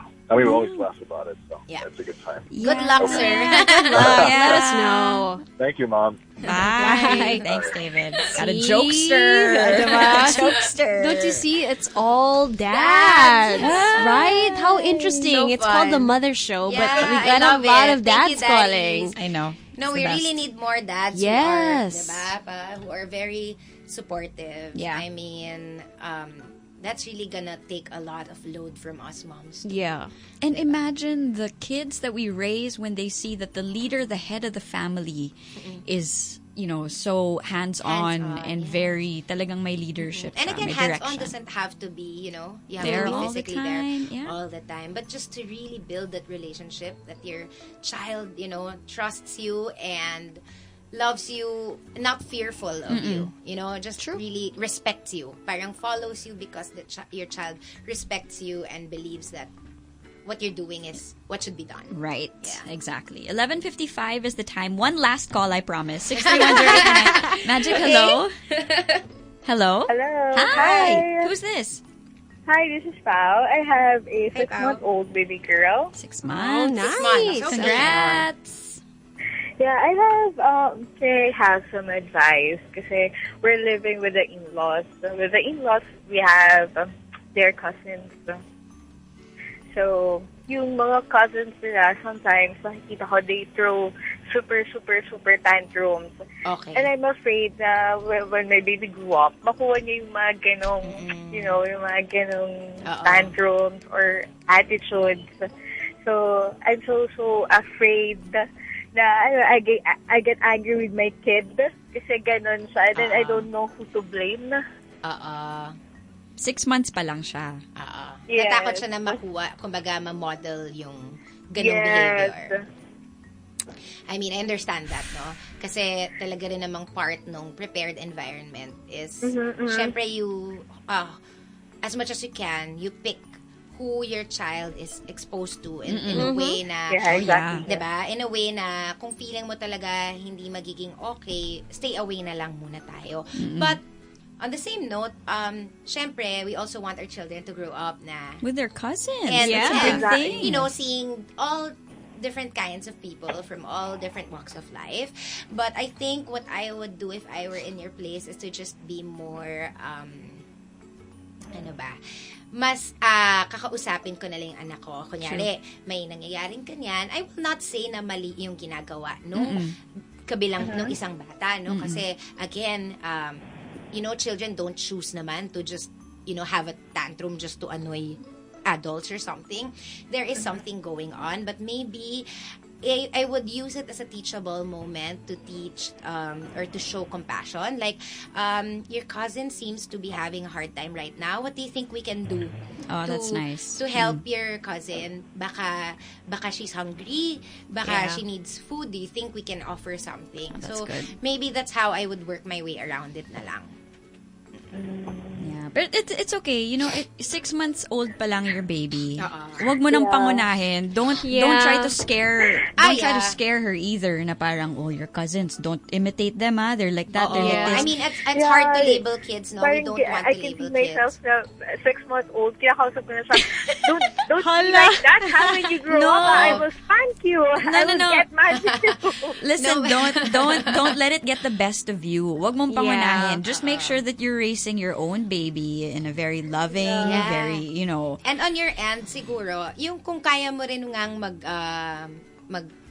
mag-stop or mag-avoid ng possible meltdowns, like yan, through choices, through asking your child, what do you think? Is this okay or not? Yeah. I think that can really help. Kahit na meron silang outside na nakikita. Kasi even for us, you know, parang we also live in a compound with his cousins, although malalaki naman na yung cousins niya.